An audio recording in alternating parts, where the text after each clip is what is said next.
आपण बनवणार आहोत पोहे. ओके. ओके. सगळ्यात आधी त्याला पुसून घ्यावी. पुसून घेतल्यानंतर एक पळी तेल टाकावे.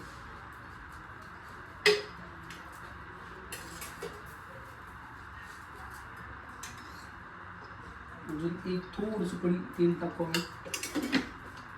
त्याच्यानंतर जे असं तेलाचं घेतलेलं परत जागेवर ठेवावं. त्याच्यानंतर थोडी मोहरी घ्यायची. मोहरी थोडी टाकायची म्हणजे असा आवाज येतो,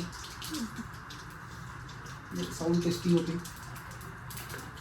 साऊंड टेस्टिंग झाल्यानंतर थोडं जिरं घ्यायचं.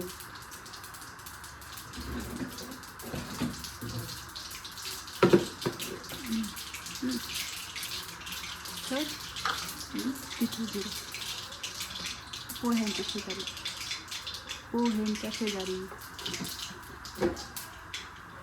येस.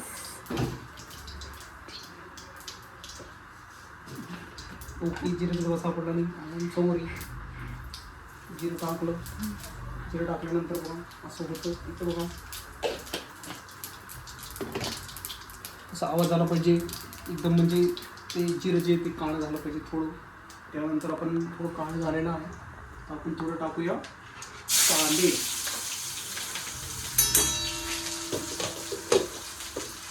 कांदे टाकून झाल्यानंतर पोह्याचं हत्यार असतं, या हत्याराने आपण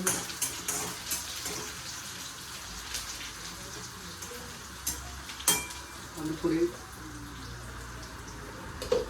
याला ठेवून देऊ. आपण थोडंसं फोडणी देईल. थोडं त्याच्यात मिरच्या टाकू.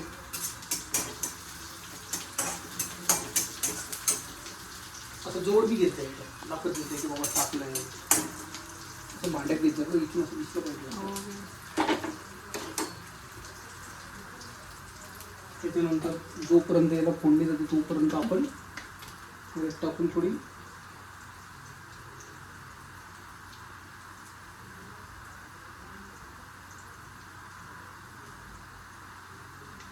टाकून घ्यायची. थोडं मीठ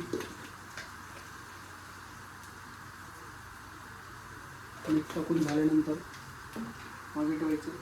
परत पोह्यांना थोडंसं काळीवर करून घेणे, म्हणजे जी हळद आहे ती पूर्ण मिसळून जाते, मीठ पण मिसळून जातं.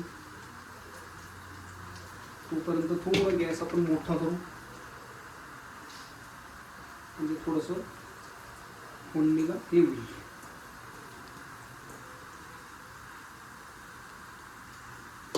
हळद थोडी कमी झाली, अजून थोडी हळद टाकू आपण.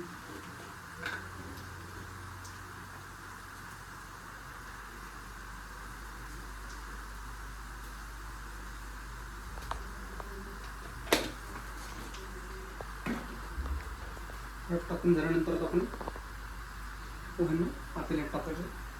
एक कढई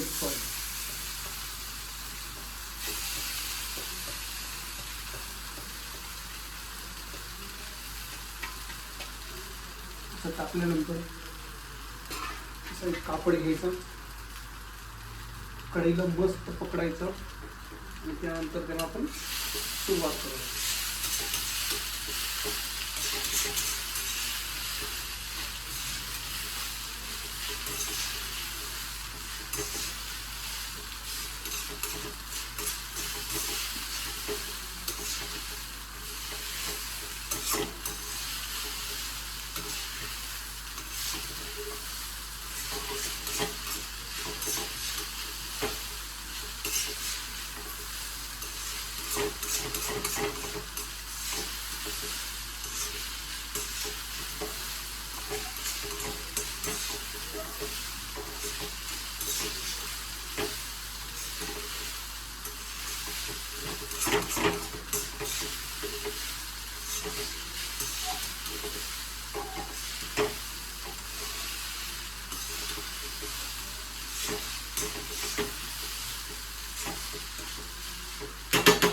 अशा रीतीने आपलं हे मिसळून झालेलं आहे. भांडे आपण जागच्या जागी ठेवून द्यावे.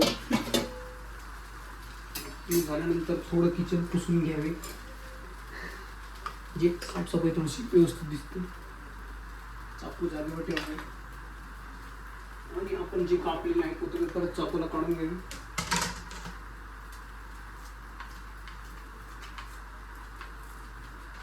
कोथिंबीरला बारीक करून असे पसरवून द्यावे.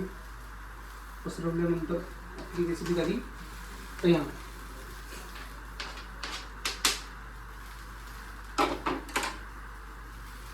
जर तुम्हाला माझी पोह्याची रेसिपी आवडली असेल तर माझ्या चॅनलला लाईक करा, सबस्क्राईब करा आणि शेअर करा. धन्यवाद.